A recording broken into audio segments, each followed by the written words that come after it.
আসসালামু আলাইকুম প্রিয় শিক্ষকবৃন্দ, আশা করি সকলেই ভালো আছেন। আমি আল্লাহর রহমতে ভালো আছি। আমি আপনাদের জন্য একটা নতুন টিউটোরিয়াল করতে যাচ্ছি, তা হচ্ছে অনলাইনে 2025-26 শিক্ষাবর্ষের স্লিপ আবেদন কিভাবে আপনারা স্লিপের কার্যক্রম কিভাবে অনলাইনে ডাউনলোড করবেন এই বিষয়টি আমি আপনাদের দেখাবো। আপনাদের কাছে আমার ছোট্ট একটি অনুরোধ, যদি আমার চ্যানেলে আপনারা নতুন হয়ে থাকে অবশ্যই আমার চ্যানেলটিকে সাবস্ক্রাইব করবেন এবং ইতিমধ্যে যারা সাবস্ক্রাইব করেছেন তাদেরকে অসংখ্য ধন্যবাদ। তো চলুন শুরু করা যাক। এর জন্য প্রথমে আপনারা আপনাদের যে আইপিএমএস অ্যাকাউন্ট রয়েছে, অর্থাৎ প্রতিটি বিদ্যালয়ের প্রধান শিক্ষকের যে অ্যাকাউন্ট রয়েছে সেই অ্যাকাউন্টে আপনারা প্রবেশ করেন। এখন আমি আইপিএমএস ওয়েবসাইটে যাচ্ছি। ওয়েবসাইটে যাওয়ার পরে এখান থেকে আপনারা জাস্ট সাইন ইনে যাবেন। সাইন ইনে গিয়ে আপনার বিদ্যালয়ের যে আইডি পাসওয়ার্ড রয়েছে সেটি দিয়ে লগ ইন করুন। আমি আমার বিদ্যালয়ের আইডি পাসওয়ার্ড দিয়ে লগ ইন করলাম। লগ ইন করার পরেই ইন্টারফেসে দেখতে পাবেন জমাদানের সময়সীমা 8 দিন 8 ঘন্টা আছে মাত্র। তো স্লিপ এই যে এখানে রয়েছে স্লিপ আর সেই পরিকল্পনা, জাস্ট এখানে আপনারা ক্লিক করবেন। প্রথমে আপনার কাজ হচ্ছে, আপনারা জানেন ইতিমধ্যে আমরা মধ্যমেয়াদী পরিকল্পনা দিয়েছিলাম 3 বছরের জন্য। সেই মধ্যমেয়াদী পরিকল্পনাটি ঠিক এখানে রয়েছে। এখানে আপনি যখন আপনারা এখানে দেখুন এই যে মধ্যমেয়াদী পরিকল্পনাটি, জাস্ট এখানে আবেদন করবেন। মধ্যমেয়াদী পরিকল্পনা দেখুন, এইটা খুবই গুরুত্বপূর্ণ, কারণ এই পরিকল্পনা আপনি 3 বছরের জন্য যে সমস্ত বরাদ্দ দিয়েছেন সেইটা এখান থেকে আপনি দেখে নেবেন। এবং এখানে দেখুন বিদ্যালয়ের উন্নয়ন পরিকল্পনার উদ্দেশ্য সব এখানে কিন্তু আপনার বিস্তারিত তথ্য দেওয়া আছে। এটাকে আপনি কি করবেন, প্রিন্ট করে নেবেন বা ডাউনলোড করে নেবেন। আমি এই দেখুন আবেদন করেছেন দিদারসেন, এখানে সব অনুমোদন রয়েছে, সবকিছু রয়েছে। আমরা অর্থ বছর কোনটা কিছু অর্থ সার করেছেন কে সবকিছু এখানে আপনারা দেখতে পাবেন। এখান থেকে আপনারা জাস্ট এই মধ্যমেয়াদী পরিকল্পনাটি কি করবেন, প্রিন্ট করুন। জাস্ট এই যে প্রিন্ট করুন, প্রিন্ট করে জাস্ট এই যে সেভ এজ পিডিএফ সেভ করার পরেই কিন্তু আপনার এই মধ্যমেয়াদী পরিকল্পনাটি আপনি সেভ করে নিলেন। আমি সেভ করে নিলাম। সেভ করে নেওয়ার পর এখান থেকে আপনি দেখবেন যে আপনি গত বছর কি কি আপনার মধ্যমেয়াদী পরিকল্পনা দিয়েছেন, সেখান থেকে এই বছর আবার আরো কিছু অংশ দিতে পারবেন এবং আপনার এখানে দেখা যাবে যে আপনার কোন কোন সেকশনের উপর দিতে পারবেন। তাহলে আমি মূল আবেদনটি দেখাই। দেখুন মোট বরাদ্দের পরিমাণ 1 লক্ষ টাকা। আমার 1 লক্ষ টাকা দেওয়া আছে, আপনি আর দেখতে পাবেন আপনার 1.5 লক্ষ টাকা থাকতে পারে, কম বেশি থাকতে পারে, আপনি আপনার বরাদ্দ দেখে নেবেন। এরপরে জাস্ট দেখুন আমরা আবার স্লিপ আবেদনে চলে যাই। মধ্যমেয়াদী পরিকল্পনাটি কিন্তু খুবই গুরুত্বপূর্ণ।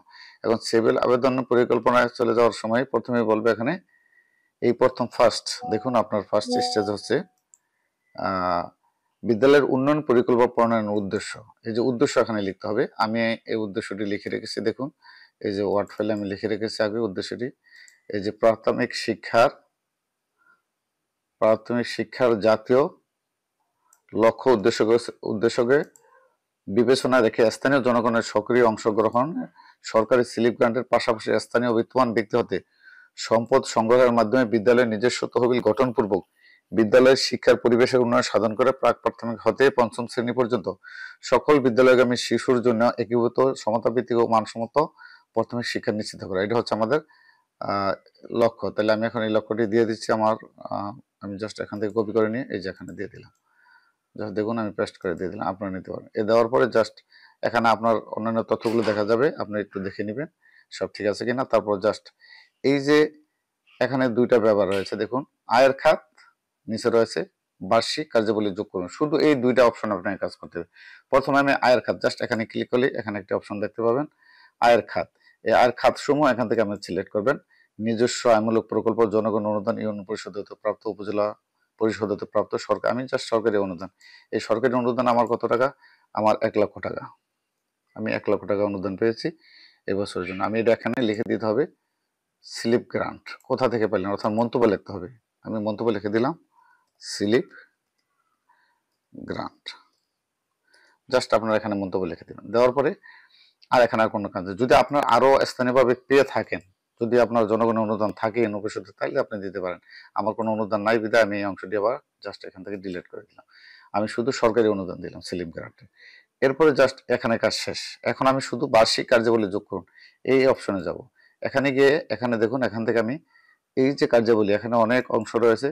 এখান থেকে আমি জাস্ট কয়েকটা অংশ আপনাদের দেখাচ্ছি। যেমন আমার দুর্বল শিক্ষার্থীদের অভিভাবক সমাবেশ করব, আমি এখানে করব 2টা। তো এটা অবশ্যই ইংরেজিতে দিতে হবে। সবসময় এটা মনে রাখতে হবে যে আমাদের যে সংখ্যাগুলো দেবো সেগুলো দেবে ইংরেজিতে। তাহলে আমি এখানে ইংরেজিতে দিলে আমার 2টা করব। আমার প্রতিটার জন্য হচ্ছে 2000 টাকা করে খরচ হবে। আমি এখানে মোট আমার 4000 টাকা। আমি জাস্ট এইটার তথ্যটা কে করবে, এটা প্রধান শিক্ষক করবে। এখানে আবার বাংলায় লিখবেন, কিন্তু আপনার টাকার ফিগার লিখতে হবে ইংরেজিতে, কিন্তু আপনি মন্তব্যের করে অর্থাৎ কার্যাবলী করে লিখবেন বাংলায়। তাহলে দেখুন আমি এই কাজটা প্রধান শিক্ষক করবে। জাস্ট এইভাবে আপনি প্রত্যেকটা কাজ করবেন। করার পর এরপর আবার দেখুন এখান থেকে আবার সিলেক্ট করবেন পিটিএ মাস সমাবেশ। হ্যাঁ, পিটিএ মাস সমাবেশ। এখানে আমি আবার বার্ষিক, না এটা তো আমার সেটা দুর্বল শিক্ষার্থীদের জন্য অভিভাবক সমাবেশ। এরপর জাস্ট এই বার্ষিক কার্যাবলী যখন প্লাস চিহ্নে আরেকটি ক্লিক করলে আরেকটা অপশন পেয়ে যাবেন। আমি এখান থেকে দিচ্ছি আমার পিটিএ মাস সমাবেশ। আমি এটি মাস সমাবেশ করবো 3টি। তো 3টার জন্য আমার দরকার 3টি মাস সমাবেশ করবো আমি বছরে। তাহলে প্রতি মাস সমাবেশে আমার খরচ হবে 2000 টাকা। আমার মোট খরচ হবে 6000 টাকা। এটাও প্রধান শিক্ষক করবে। এরপরে আবার বার্ষিক কার্যাবলী যোগ করুন। এখানে আবার ক্লিক করলাম। এখান থেকে আমি আবার আমার দেখুন আমার শিক্ষা উপকরণ করা লাগবে। আমার শিক্ষা উপকরণ লাগবে 100টি। আমার এক একটার দাম যদি আমি 100 টাকার মধ্যে করে করি বা তৈরি করি, সেখানে আমার খরচ হবে 10,000 টাকা।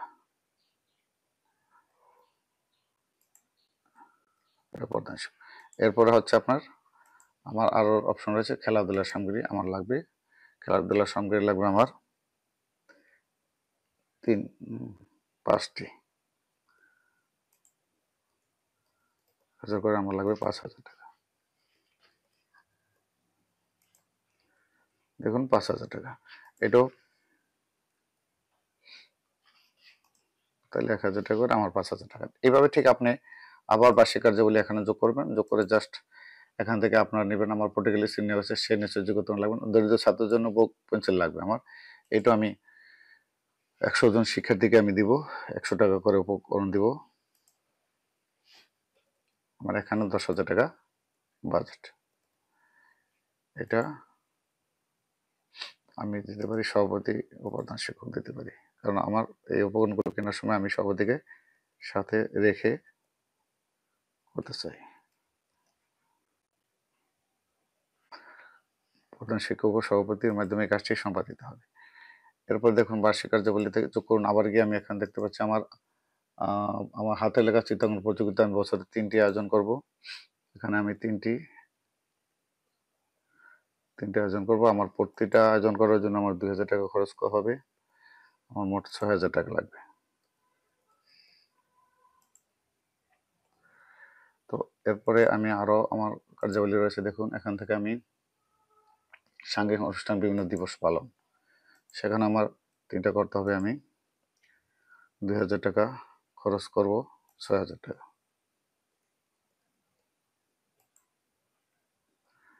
এরপরে বার্ষিক কার্যাবলীতে আবার যাচ্ছি। এখানে আমার বৈদ্যুতিক প্রাথমিক চিকিৎসা সরঞ্জাম লাগবে আমার 10টা। আমার যদি 200 টাকা করে এক একটি নিয়ে, তাহলে আমার 2000 টাকার প্রাথমিক চিকিৎসার সঙ্গে লাগবে। এটাও আমি আমার বাজেটে রাখলাম। এরপর আমি আমার বাজেটে দেখুন আর কি রাখতে, আমার যা যা আছে এখানে শুধু আমার বৈদ্যুতিক ফিটিংস মেরামত, এখানে আমার লাগবে 5,000 টাকা। অর্থাৎ আমার প্রায় 10টার মতো সমস্যা রয়েছে। আমি একটায় 500 টাকা করে খরচ হলে আমার 5,000 টাকা এটা প্রদান। এরপর আপনি মিলিয়ে নেবেন যে এখান থেকে টোটাল যে আপনার খরচটা হলো, সেই খরচটা হওয়ার পরে আপনি জাস্ট এগিয়ে যান। এগিয়ে গিয়ে আপনি দেখুন নিচে গিয়ে দেখুন রয়েছে সাবমিট করুন। জাস্ট এই সাবমিট বাটনে ক্লিক করার সাথে সাথেই আপনার তথ্যগুলো সাবমিট বাটনে ক্লিক করার পর সাথে সাথে বলবে আপনি কি তথ্যগুলো পাঠানোর জন্য নিশ্চিত। তখন আপনি জাস্ট হা লিখবেন। হা লিখে সাবমিট করে দিলে ওটা সহকারী উপজেলা শিক্ষা অফিসারের আন্ডারে চলে যাবে। এভাবে খুব সহজে এবারের যে স্লিপ পরিকল্পনার কাজটি শুধু আপনারা মনে রাখবেন 2টি অংশে কাজ করবেন। প্রথম হচ্ছে আমি যে দেখাচ্ছি আয়ের খাতের সময় সরকারি অনুদান বা আরো স্থানীয় অনুদান থাকলে পরে শুধু আপনি এই বার্ষিক কার্যাবলী 1 বছরের মধ্যে আপনার কি কি বাজেটে খরচ করার পরিকল্পনা রয়েছে সেটি লিখে জাস্ট সাবমিট দিয়ে দিবেন এবং সাবমিট করার আগে যে অপশনটি সেখানে হা লিখে দিবেন। ধন্যবাদ সবাইকে।